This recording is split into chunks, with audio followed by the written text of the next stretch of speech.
الحمد لله نحمده ونستعينه ونستغفره ونؤمن به ونتوكل عليه ونعوذ بالله من شرور أنفسنا ومن سيئات أعمالنا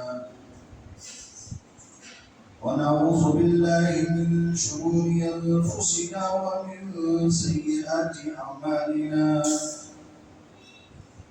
ونعوذ بالله من شرور أنفسنا ومن سيئات أعمالنا من يهده الله فلا مضل له ومن يضلله فلا هادي له ونشهد أن لا إله إلا الله وحده لا شريك له ونشهد أن سيدنا وسندنا ومولانا محمدا عبده ورسوله صلى الله تعالى عليه وعلى آله وبارك وسلم تسليما كثيرا أما بعد فقد قال الله تبارك وتعالى في القرآن المجيد أعوذ بالله من الشيطان الرجيم بسم الله الرحمن الرحيم لقد كان لكم في رسول الله أسوة حسنة صدق الله مولانا العظيم وصدق رسوله النبي الكريم ونحن على ذلك من الشاهدين والشاكرين والحمد لله رب العالمين. بزرگان محترم حاضرین کرام،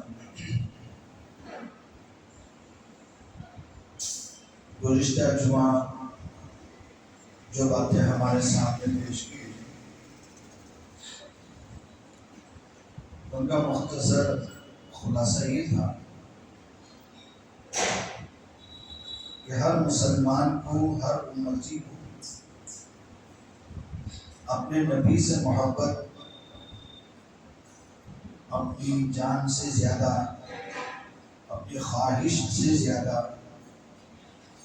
اپنے ماں باپ سے زیادہ، اپنی اولاد سے زیادہ، دنیا کی جائیدادیں اور دولتوں سے زیادہ ہونی چاہیے، تب جا کر ایمان مکمل ہوتا ہے۔ حضرات صحابہ کی زندگی میں وہ نمونہ ہم نے دیکھا، وہ بے مثال عشق اور والہانہ محبت کا مظاہرہ حضرات صحابہ کی زندگی میں ہم نے دیکھا ہے کہ جب کبھی بھی موقع ہوتا تو رسول اللہ صلی اللہ علیہ وآلہ وسلم کی محبت کی خاطر اپنی ہر چیز قربان کرتا۔ حضرت ابوبکر صدیق رضی اللہ تعالیٰ عنہ کے بارے میں ہم جانتے ہیں، بارہا کہتے اور سنتے آئے ہیں کہ وہ غزوہ تبوک کا موقع تھا کہ رسول اللہ صلی اللہ علیہ وآلہ وسلم نے مسلمانوں سے امداد مانگی، چندے کا اعلان کیا۔ حضرات صحابہ کے پاس جتنا تھا، جو کچھ بھی تھا، رسول اللہ صلی اللہ علیہ وآلہ وسلم کے قدموں میں لا کے ڈال دیا۔ حضرت عمر فاروق رضی اللہ تعالیٰ عنہ کی اس وقت حالت تھوڑی بہتر تھی، خوشگوار حالت تھی، تو انہوں نے اپنے مال میں سے آدھا یا اس سے زیادہ جو ہے حضرت رسول اللہ صلی اللہ علیہ وآلہ وسلم کی خدمت میں پیش کیا۔ یہ مشہور واقعہ ہے، لیکن حضرت صدیق اکبر رضی اللہ تعالیٰ عنہ نے اپنے محبوب اپنے آقا کی محبت میں گھر کی ہر چیز جھاڑو مار کر پورا صفایا کر کے جو کچھ بھی گھر میں تھا وہ سب کچھ رسول اللہ صلی اللہ علیہ وآلہ وسلم کی خدمت میں پیش کر دیا۔ عجیب بات تھی کہ رسول اللہ صلی اللہ علیہ وآلہ وسلم نے ہر صحابی سے پوچھا کتنا لائے کیا لائے، لیکن حضرت ابوبکر رضی اللہ تعالیٰ عنہ نے جو کچھ بھی آپ کی خدمت میں پیش کیا تو حضرت نبی کریم صلی اللہ علیہ وآلہ وسلم کا سوال بدل گیا۔ صدیق اکبر سے یہ نہیں پوچھا کہ کتنا لائے کیا لائے، بلکہ ابوبکر رضی اللہ تعالیٰ عنہ کا ایثار آپ کے جذبہ قربانی سے نبی پاک صلی اللہ علیہ وآلہ وسلم اچھی طرح واقف تھے، تو آپ نے صدیق اکبر رضی اللہ تعالیٰ عنہ سے دریافت فرمایا کہ ابوبکر گھر میں کیا چھوڑ کر آئے۔ ابوبکر سے یہ نہیں پوچھ رہے کہ کیا لائے کتنا لائے، بلکہ صدیق اکبر رضی اللہ تعالیٰ عنہ سے سوال فرمایا تو یہ فرمایا کہ ابوبکر گھر میں کیا چھوڑ کر آئے۔ اس لیے کہ پتہ تھا، علم تھا، اندازہ تھا کہ ابوبکر اللہ اور رسول کی محبت میں سب کچھ دے سکتا ہے۔ انہوں نے سب کچھ دیا، ایثار کر دیا، قربانی دے دی، اپنی ہر چیز۔ ابوبکر رضی اللہ تعالیٰ عنہ کا جواب بھی نرالا، بے مثال، اس کی نظیر کوئی دوسرا نہیں پیش کر سکتا۔ صدیق اکبر رضی اللہ تعالیٰ عنہ نے فرمایا اے اللہ کے رسول، میں گھر میں اللہ اور رسول کی محبت چھوڑ کر آیا ہوں۔ اللہ رسول کی محبت، یہ عشق ہے، یہ محبت ہے کہ امتی کا نبی سے رکھنے والا تعلق ہے جو مطلوب ہے۔ ہر امتی سے یہی چاہ رہے ہیں کہ وہ اپنے آقا سے ایسی محبت کرے کہ ضرورت پڑنے پر جان بھی قربان، آبرو بھی قربان، اپنی خواہش بھی قربان، اپنی ساری ضرورتیں بھی قربان۔ جب وقت آ پڑے کہ کوئی نبی کی شان میں گستاخی کر رہا ہے تو مسلمان کی ذمہ داری ہے کہ وہ اپنے کام دھام دھندے سب کی قربانی دے اور اس کے خلاف کھڑا ہو جائے، آواز اٹھائے۔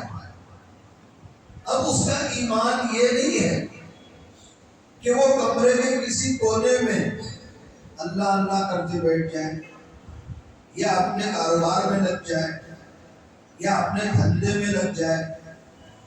بے شک سب اپنی جگہ جائز کام ہے، عبادت ہے، لیکن ضرورت پڑی کہ کوئی نامعقول، نالائق، احمق، گدھا کہیں کا زبان کھولتا ہے، نبی کی شان میں گستاخی کرتا ہے، اب مسلمان کے لیے یہ زیب نہیں دیتا کہ وہ کسی گوشہ نشینی اختیار کرے۔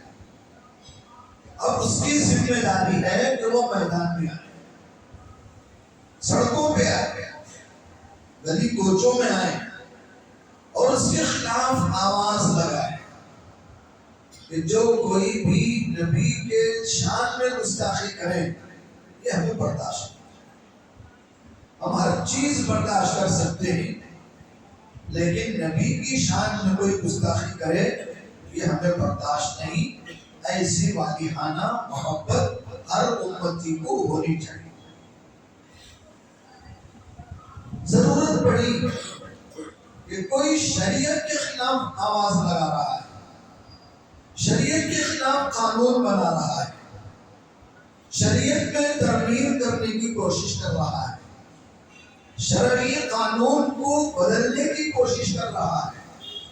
اب مسلمان کا کام یہ نہیں کہ وہ کسی کونے میں بیٹھ جائے یا ہمیں کیا پڑے اس کے لیے تو دوسرے ہیں، وہ کر لیں گے، ہم اپنا کام دیکھیں گے اور جا کے بیٹھ جائے، وہ وقت دور نہیں کہ میرا ایمان محفوظ نہیں رہے گا، میرا اسلام محفوظ نہیں رہے گا، ہماری شریعت کی حفاظت کا کوئی یقینی بھروسہ نہیں رہے گا۔ اگر ہم چاہتے ہیں ہمارا اسلام محفوظ ہو، ہماری شریعت محفوظ ہو، ہمارے جو شرعی اصول و ضوابط ہیں، قوانین ہیں، ان کی سلامتی ہو، تو اب مسلمان کا کام ہے، ضرورت ہے اب کہ مسلمان کھڑا ہو جائے اور اس پر آواز لگائے اور یہ کہے کہ شریعت پر ترمیم ہو، شریعت کی تحریف ہو، شریعت میں کوئی کمی ہو، شریعت میں کوئی زیادتی ہو یا شریعت میں کوئی تبدیلی ہو، یہ نہیں ہو سکتا، یہ مسلمان برداشت نہیں کر سکتا۔ حضرت ابوبکر صدیق رضی اللہ تعالیٰ عنہ کا وہ دور جب آپ صلی اللہ علیہ وآلہ وسلم دنیا سے پردہ فرما چکے، آپ کا وصال ہو گیا، تو کہیں جگہ کہیں سے آواز آ رہی تھی کہ ہم زکوٰۃ نہیں دیں گے، کہیں سے آواز آ رہی تھی کہ ہم جہاد میں نہیں جائیں گے، کہیں سے آواز آ رہی تھی ہم یہ نہیں کریں گے، وہ نہیں کریں گے، تو صدیق اکبر رضی اللہ تعالیٰ عنہ کھڑے ہو گئے، میں زکوٰۃ کی ایک رسی بھی اگر کوئی کم دے اسے چھوڑوں گا نہیں، اسے وصول کروں گا، میرے ہوتے ہوئے دین میں رتی برابر بھی کمی ہو جائے یہ میں ہونے نہیں دوں گا۔ اَيُنْقَصُ الدِّينُ وَأَنَا حَيٌّ کا جذبہ کہ میرے زندہ ہوتے ہوئے دین میں کمی ہو جائے یہ میں ہونے نہیں دوں گا۔ یہ جذبہ حضرت ابوبکر رضی اللہ تعالیٰ عنہ کا صرف خلیفہ ہونے کی وجہ سے نہیں تھا، آپ خلیفہ تھے، امیر المومنین تھے، مسلمانوں کے امیر تھے، ذمہ داری تھی، اس کے علاوہ ایک اپنی ذاتی ذمہ داری تھی مسلمان ہونے کی۔ یہ جذبہ ہر مسلمان کے اندر ہونا چاہیے کہ اَيُنْقَصُ الدِّينُ وَأَنَا حَيٌّ، کہ میرے ہوتے ہوئے دین میں کوئی کمی ہو سکتی ہے؟ ہرگز نہیں ہو سکتی۔ میرے زندہ ہوتے ہوئے دین میں ایک بال برابر یا ایک دھاگے کے برابر یا ایک رتی برابر بھی کمی ہو یہ میں ہونے نہیں دوں گا۔ یہ جذبہ مسلمان کا ہونا چاہیے کہ ہماری شریعت چاہے وہ وقف بل ہو، چاہے طلاق کا مسئلہ ہو، چاہے مساوات کا مسئلہ ہو، کوئی بھی ایسا مسئلہ جس کا غیر ٹکر تقابل شریعت سے ہو رہا ہے، مسلمان خاموش نہیں بیٹھ سکتا، مسلمان تماشائی نہیں بن سکتا۔ مسلمان کی ذمہ داری ہے کہ اب اپنا دھندا چھوڑ دے، اپنا کاروبار چھوڑ دے، اب دین کی شریعت کی حفاظت کے لیے کھڑا ہو جائے، یہ ذمہ داری ہے۔ ورنہ قیامت کے دن مجھے اور آپ کو اللہ کے سامنے جواب دینا ہوگا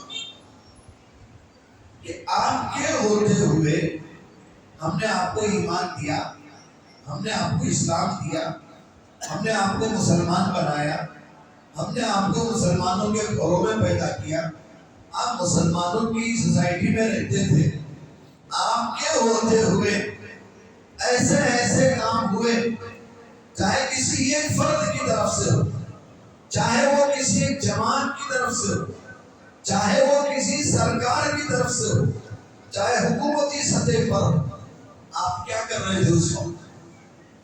آپ کی ذمہ داری تھی شریعت کی حفاظت کرے، آپ کی ذمہ داری تھی اسلام کی حفاظت کرے، آپ کیا کر رہے تھے اس وقت؟ تو ہمارے پاس اللہ کے سامنے کوئی جواب نہیں ہوگا۔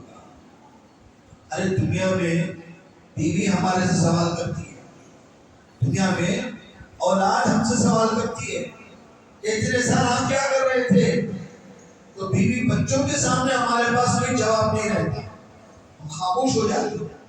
تو بتاؤ کل اللہ کے یہاں کیا جواب دے؟ کوئی جواب نہیں ہوگا۔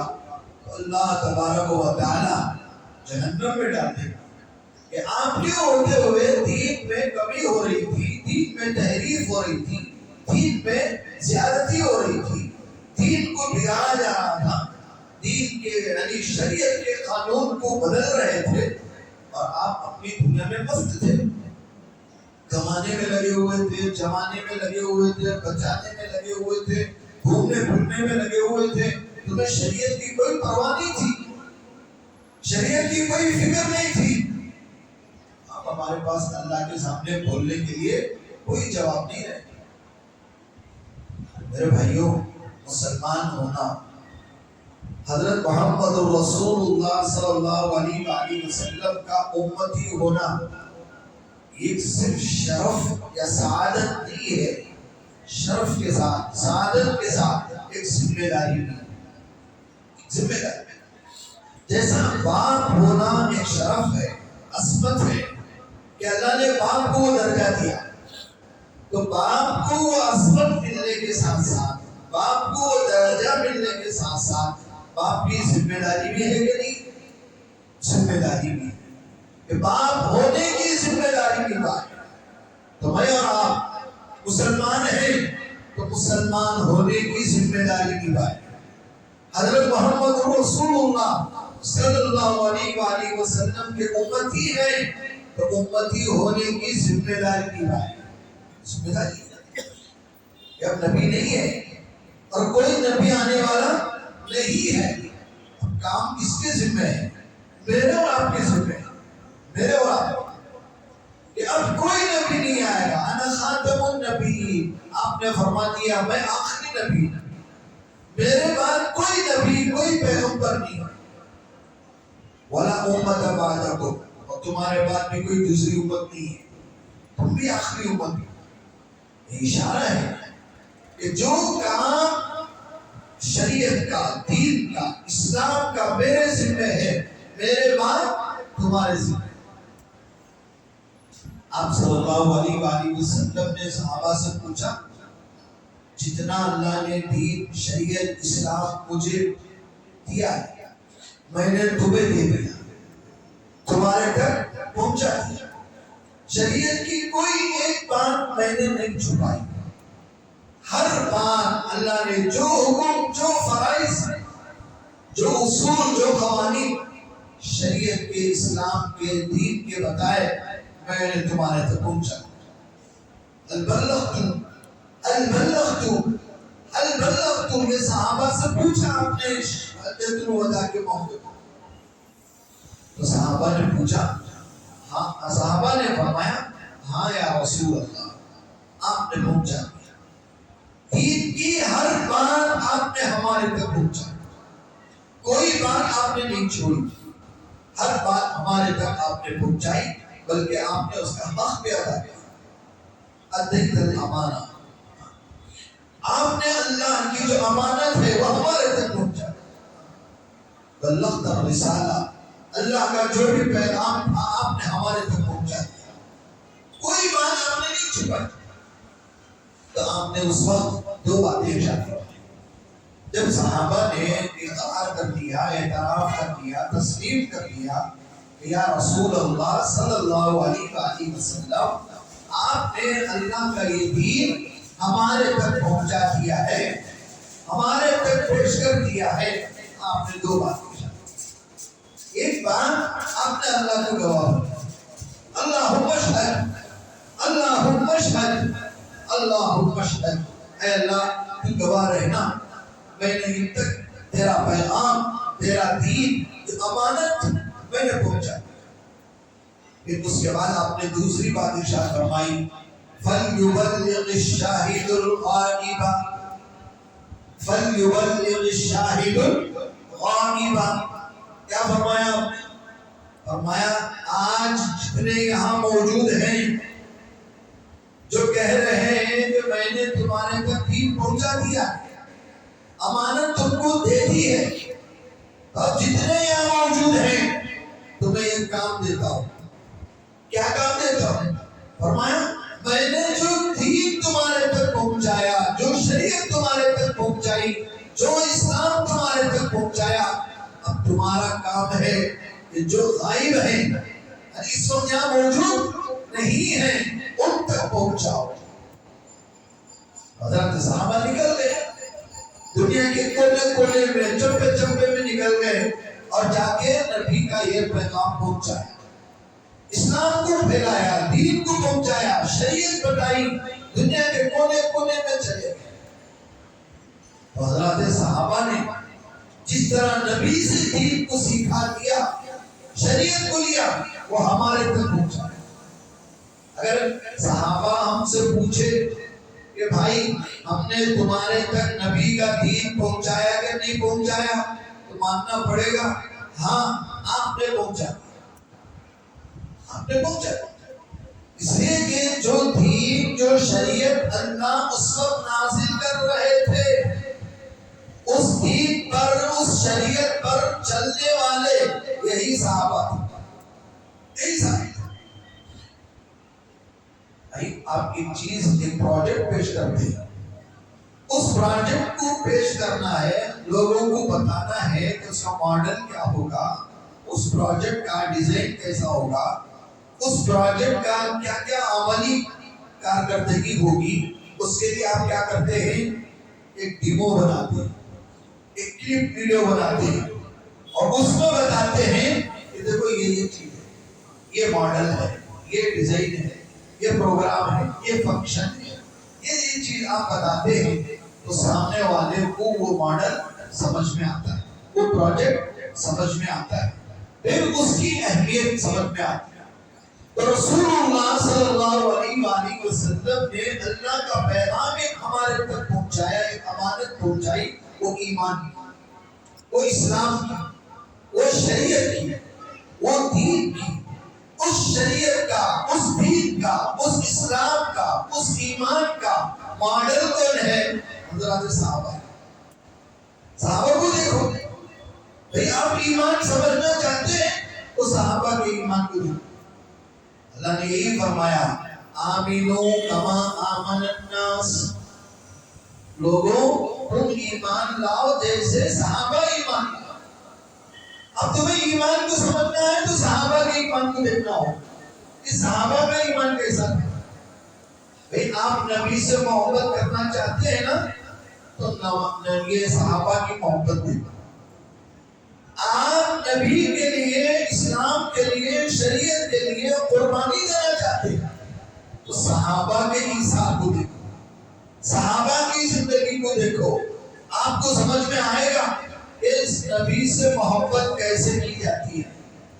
نبی کی محبت کے آگے دوسروں کی محبت کی کیا حیثیت ہے.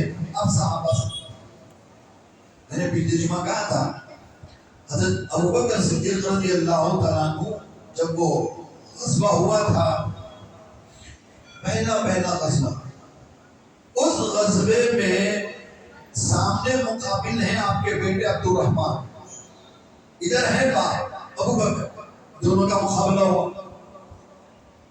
ابو بکر کے عمر والے اور جو بیٹے ہیں وہ نوجوان طاقتور.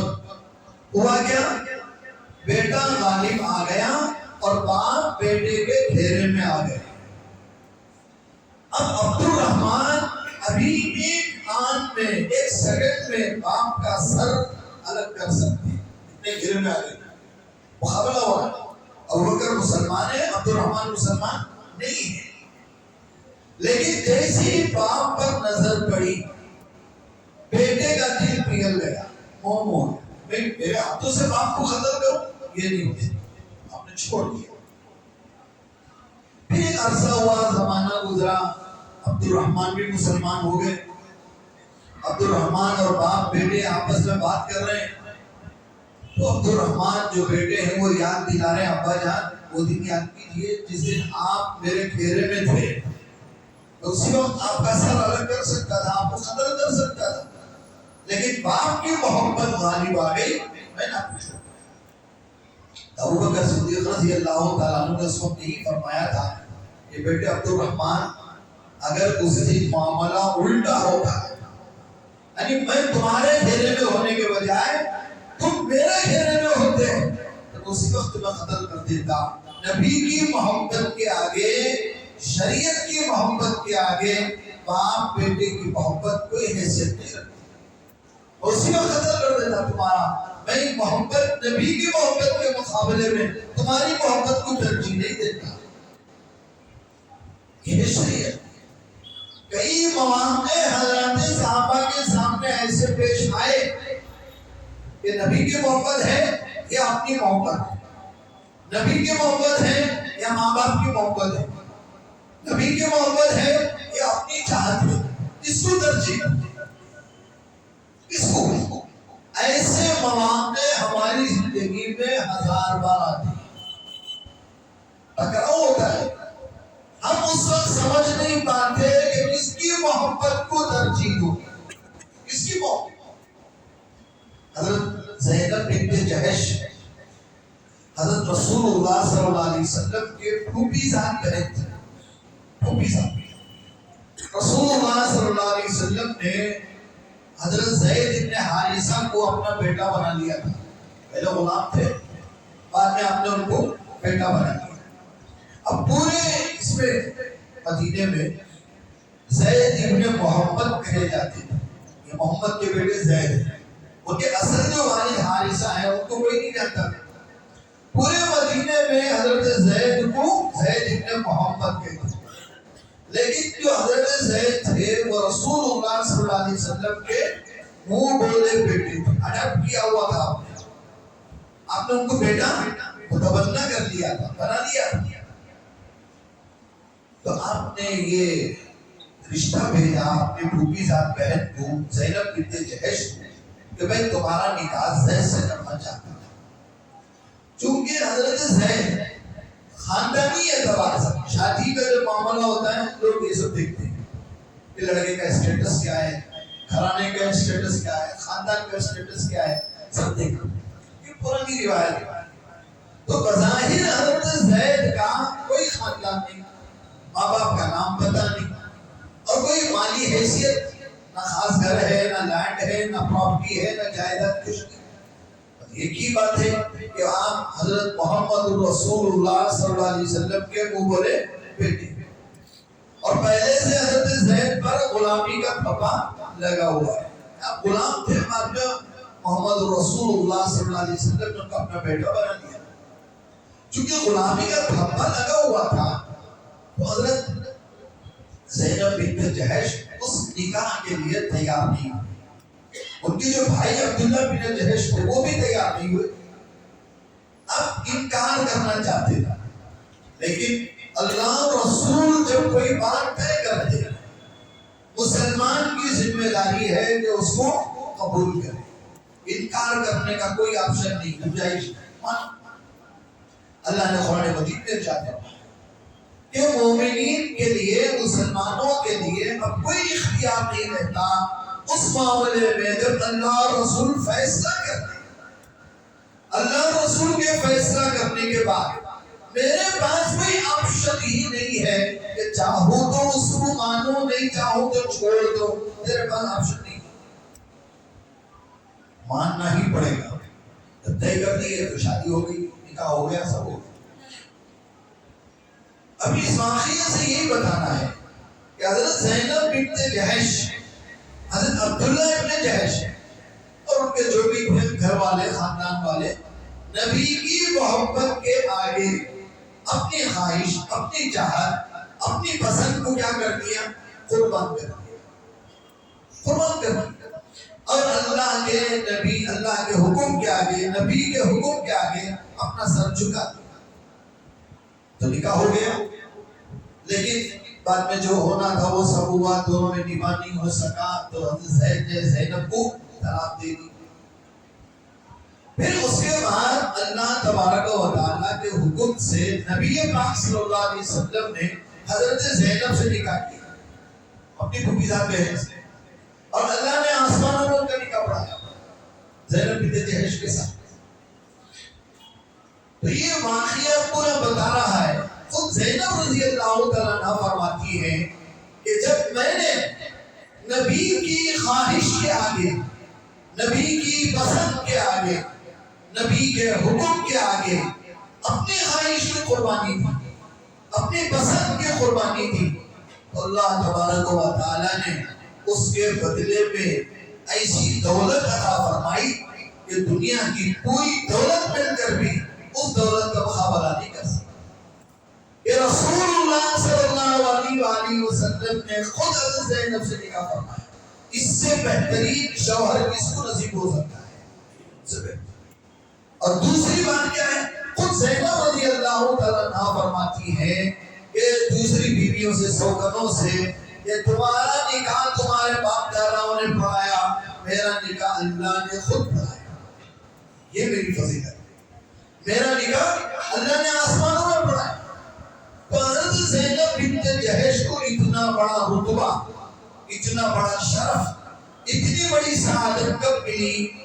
جب انہوں نے اپنی خواہش، اپنی چاہت نبی کے آگے قربان کر دی۔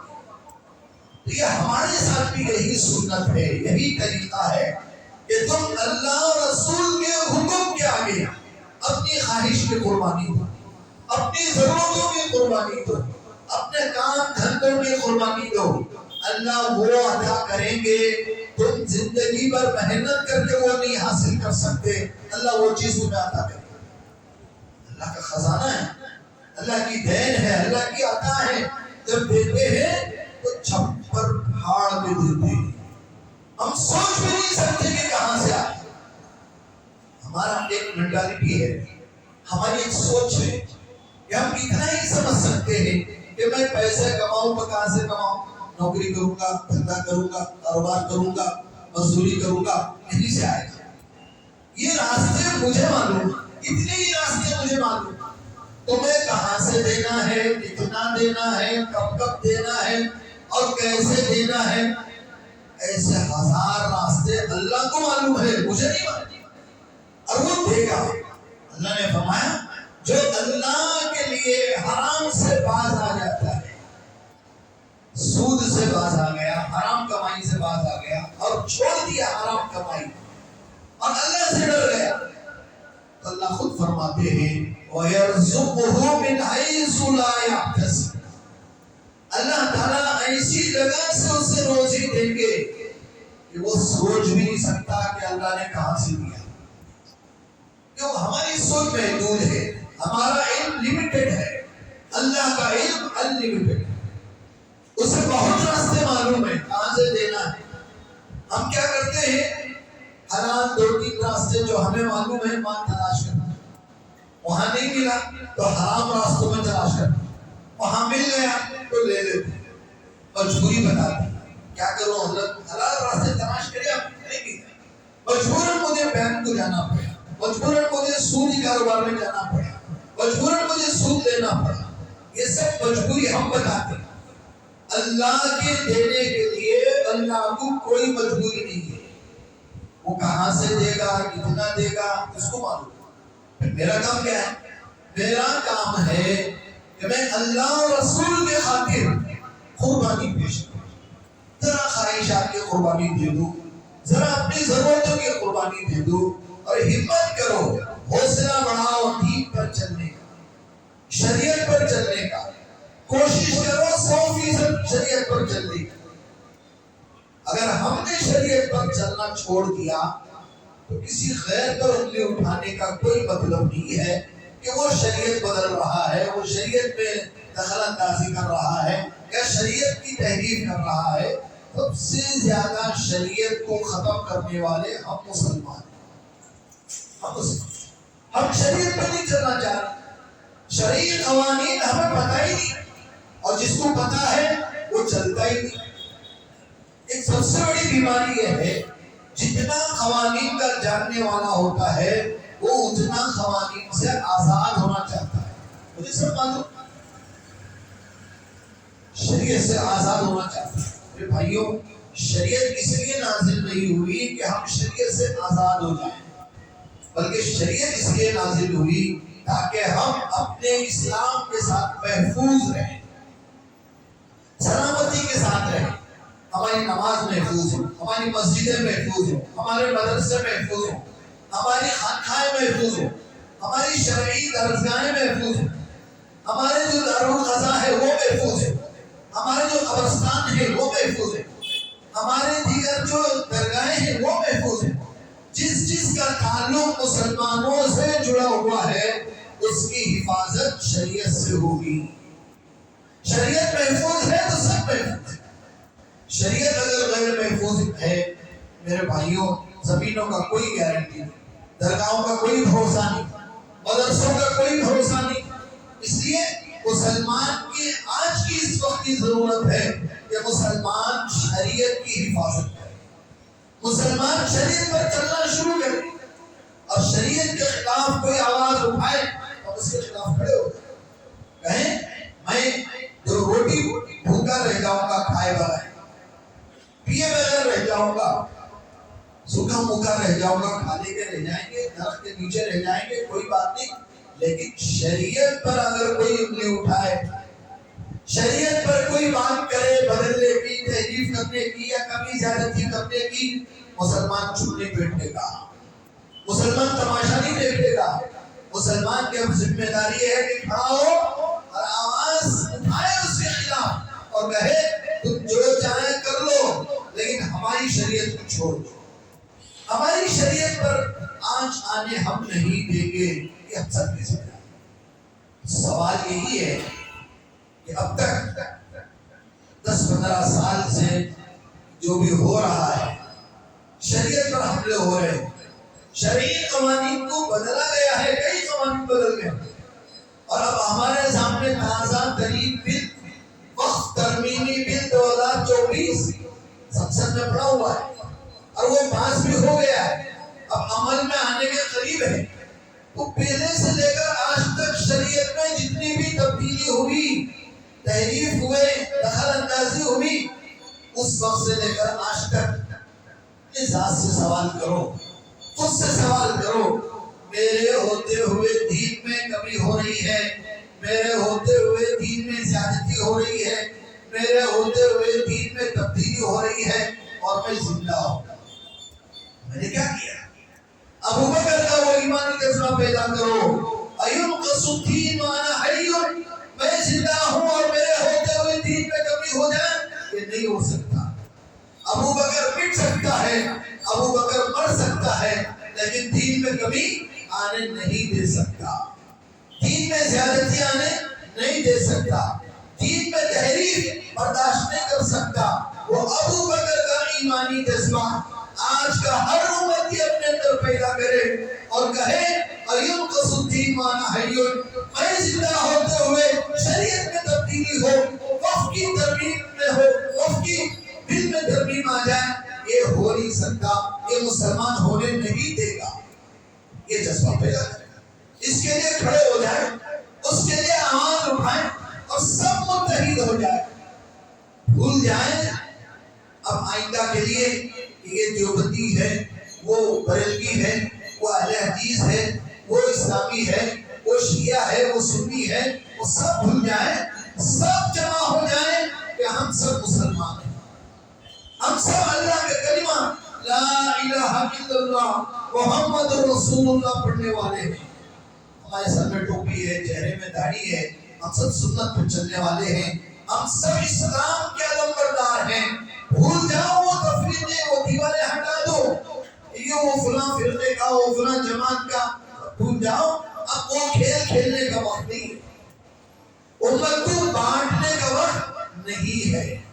بہت تفریق ہو گئی، بہت بڑھ چکے، بہت بکھر گئے، اور ٹکڑے ٹکڑے ہو گئے۔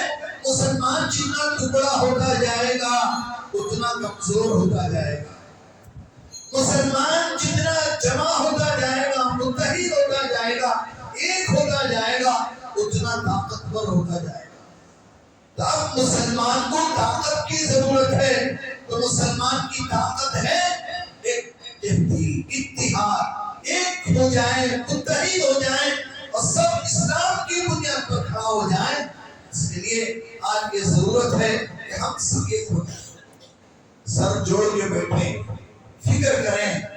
آج کی یہ طاقتیں جو اصل میں کمزور ہیں، ان کی کوئی طاقت نہیں ہے، ان کی ہوا اوپر اس لیے ہے کہ مسلمان بکھرا ہوا ہے، مسلمان ایک ہو گیا، ان کی ہوا کا کیسے خالد ہوگی، کیسے نکلے گی، سوچ بھی نہیں سکتے۔ اس لیے مسلمان کو ایک ہونے کی ضرورت ہے۔ ایک پلیٹ فارم اللہ نے ہمارے ملک میں دیا ہے ایک ہونے کا، وہ پلیٹ فارم ہے آل انڈیا مسلم پرسنل لا بورڈ۔ آل انڈیا مسلم پرسنل لا بورڈ ہمارے تمام مسلمانوں کا ایک متحدہ پلیٹ فارم ہے۔ اس میں شیعہ بھی ہیں، دیوبندی بھی ہیں، اہل محبین بھی ہیں، جتنے مسلک کے مختلف فکر کے تعلق رکھنے والے ہمارے دینی بھائی ہیں، سب اس میں سارے مسلمان اس پلیٹ فارم کے اس مسلم پرسنل لا بورڈ کے چھت کے نیچے آ جائیں، سب ایک ہو جائیں اور اس کے ماتحت ہم کھڑے ہو جائیں اور حکومت کے سامنے اپنی آواز بتائیں، اپنی طاقت بتائیں اور کہیں کہ مسلمان سب کچھ برداشت کر سکتا ہے اس ملک میں، لیکن اس ملک میں ہماری شریعت پر حملہ ہو، ہمارے اسلام پر حملہ ہو، ہمارے نبی کی شان میں گستاخی ہو، یہ مسلمان برداشت نہیں کر سکتا۔ ہندوستان میں یہ مسلمان اپنی پسند سے جی رہا ہے، مجبوری سے نہیں جی رہا۔ ایک ہندوستان کی مسلمان ہندوستان کا مسلمان ہے، کئی باعث آیا وہ نہیں، سب ہندوستان کے مسلمان ہیں۔ اور جب مسلمان ہے ہندوستان کے، ہر ہندوستانی کا فرض ہے کہ ہندوستانی مسلمانوں کی ہر چیز کو پسند کریں۔ اگر ان کو پسند نہیں ہے تو وہ ملک چھوڑ کر جائیں، مسلمانوں کو ملک چھوڑنے کی بات نہ کہیں۔ ضرورت کی آواز اٹھانی ہے۔ اس کے لیے ہم تمام مسلمانوں کے لیے ضرورت ہے کہ پہلے ہم ایک ہو جائیں، مسلم پرسنل لا بورڈ کے ماتحت ہم آ جائیں، اس پلیٹ فارم پر ہم اپنے آپ کو ممبر بنانے شریک ہو جائیں اور اس کے ماتحت ہم کام کریں تو انشاءاللہ ایک طاقتور آواز، ایک اونچی آواز جس کے اندر وقار ہوگا، جس کے اندر احترام ہوگا، آواز کے اندر ایک جان ہوگی، آواز کے اندر ایک روح ہوگی، تو پھر وہ آواز اثر کرے۔ اس لیے ہم چاہتے ہیں کہ وہ مؤثر آواز حکومتوں کے ایوانوں تک جائے، ہم ایک ہو جائیں، ایک پلیٹ فارم پر آ جائیں۔ اس کے لیے اسی نومبر کے مہینے میں 24 تاریخ کو شہر کے قدوس عیدگاہ جو ملرز روڈ میں ہے، عادیہ مسجد کے احاطے میں ہے، اس میدان میں پوری ریاستی سطح کا ایک عمومی اجلاس رکھا گیا ہے تحفظ شریعت اور تحفظ اوقاف کے نام سے۔ شریعت کی حفاظت کیسے ہو، ہمارے اوقاف اور مسلمانوں کی وقف کرنا چاہے گا، ان کی حفاظت کیسے ہو، قبرستانوں کی، ملی اداروں کی، مدرسوں کی، مساجد کی، مکاتب کی، خانقاہوں کی، جتنی جائیدادیں مسلمانوں نے یا ہمارے باپ داداؤں نے اللہ کے لیے وقف کیا ہے، اس کی حفاظت کیسے ہو، اس کے لیے اجلاس، عمومی اجلاس رکھا گیا ہے۔ اس دن ہمارا یہ بڑا اجتماع ہوگا، ہم سب اپنی ذات سے پوری ریاست سے جمع ہوں گے اور یہ آواز ہو کر اس وقت ہم اپنی آواز کو سنائیں گے، ایوانوں میں پہنچائیں گے تو انشاءاللہ وہ بل بہت جلد سرد خانے میں چلا جائے گا، ڈسٹبن میں چلا جائے گا اور وہ وہیں پر خاموش ہو جائے گا۔ اور اس کے بعد ہماری ذمہ داری ہے کہ ایک کام، پہلے ہم شریعت پہ چلنے والے بن جائیں، پہلے ہم شریعت کی پاس و لحاظ کرنے والے بن جائیں اور پورے طور سے شریعت پر چلنے والے بن جائیں تو انشاءاللہ ہماری شریعت خود بخود محفوظ ہو جائے گی۔ یہ ساری ذمہ داریاں ہمارے اوپر ہیں۔ اتنا ہوتے ہوئے ہم اپنے کاروبار میں مست رہیں، دھندوں میں مست رہیں، اللہ کے یہاں ایسے سوالات ہوگے جن کا جواب ہمارے پاس نہیں ہوگا۔ جس میں نبی کہا نا، ہمارے بیوی بچے ہم سے جو سوال کرتے ہیں اس کا جواب ہمارے پاس نہیں ہوتا۔ اتنے سال کمائے ہم نہ کیا کرے، کوئی جواب ہمارے پاس نہیں۔ اتنے سال آپ یہ کرے، ہمارے لیے کیا کرے، تو کوئی جواب نہیں۔ تو اب اللہ پوچھے کہ ہم نے تمہیں ایمان دیا، اسلام دیا، شریعت دی، دین دیا اور تمہارے لیے ہم نے یہی دین پسند کیا اور تمہارے ہوتے ہوئے اسلام سے کھلواڑ ہو رہا تھا، اسلام پہ حملے ہو رہے تھے، اسلام میں تبدیلی ہو رہی تھی، تو کیا تماشا دیکھ رہے تھے، کیا سو رہے تھے، کیا کر رہے تھے؟ ہمارے پاس کوئی جواب نہیں ہوگا۔